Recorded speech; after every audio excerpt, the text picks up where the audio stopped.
Guys Lanka premier league లో final and last match Galle marvels versus Jaffna kings. ఈ రెండు teams మధ్య ఈ మ్యాచ్ జూలై 21 తారీఖు అనగా ఈ రోజు రాత్రి 7:30 ప్రేమదాస స్టేడియంలో జరగబోతుంది. ఈ రెండు టీమ్స్ మధ్య మ్యాచ్ అంటే బిగ్ రైవలరీలా ఉంటుంది. ఫైనల్ మ్యాచ్ కాబట్టి ప్లేయర్స్ కి కూడా ప్రెషర్ అనేది ఎక్కువగా ఉంటుంది. ఇక ప్రేమదాస పిచ్ రిపోర్ట్స్ గురించి మాట్లాడుకుంటే ఈ పిచ్ అనేది బ్యాటింగ్ కి బాగా అడ్వాంటేజ్ గా ఉంటుంది. ఈ వెన్యూలో ఇప్పటి వరకు టోటల్ గా 42 మ్యాచెస్ జరిగాయి.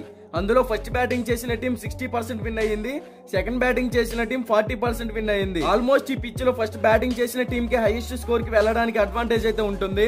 లాస్ట్ 10 మ్యాచెస్ లో పేస్ బౌలర్లకి 68 వికెట్స్ పడ్డాయి, స్పిన్ బౌలర్స్ కి 56 వికెట్స్ పడ్డాయి. సో ఈ పిచ్ మీద ఫస్ట్ లో స్పిన్నర్స్ కి అనుకూలంగా ఉండేది, కానీ ఇప్పుడు పేసర్లకి అడ్వాంటేజ్ గా మారింది.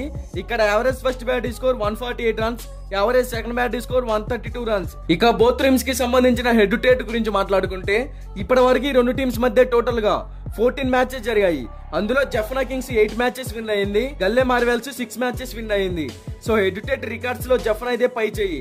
ఇక బోత్ టీమ్స్ లో ఉన్న హిట్టర్స్ గురించి మాట్లాడుకుంటే గల్లే మార్వెల్స్ టీమ్ లో Niroshan Dickwella, Alex Hales, Tim Seifert, Bhanuka Rajapaksa, Maheesh Theekshana వంటి ఎక్స్పీరియన్స్ ఉన్న హిట్టర్స్ అయితే ఉన్నారు. టీమ్ కి 100% ఎఫర్ట్స్ అయితే పెట్టగలుగుతూ ఒక మంచి స్కోర్ బోర్డ్ ని అందిస్తున్నారు. ఇక బౌలింగ్ పరంగా కూడా వికెట్ టేకింగ్ పర్ఫార్మెన్స్ ఇవ్వగలుగుతున్నారనే చెప్పుకోవచ్చు.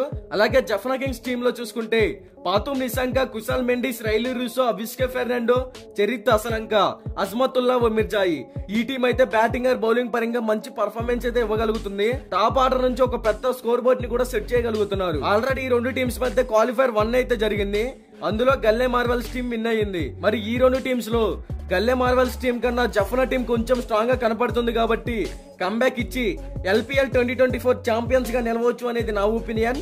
మీకు 100% shoot shot non cutting win report కావాలి అంటే డిస్క్రిప్షన్ లో మన టెలిగ్రామ్ ఛానల్ లింక్ అయితే ఒకసారి వెళ్ళి జాయిన్ అవ్వండి. ఇక బోత్ టీమ్స్ కి సంబంధించిన ఎక్స్పెక్టెడ్ ప్లేయింగ్ 11 డిస్ప్లే మీద రన్ అవుతుంది, ఒకసారి చెక్ చేయండి.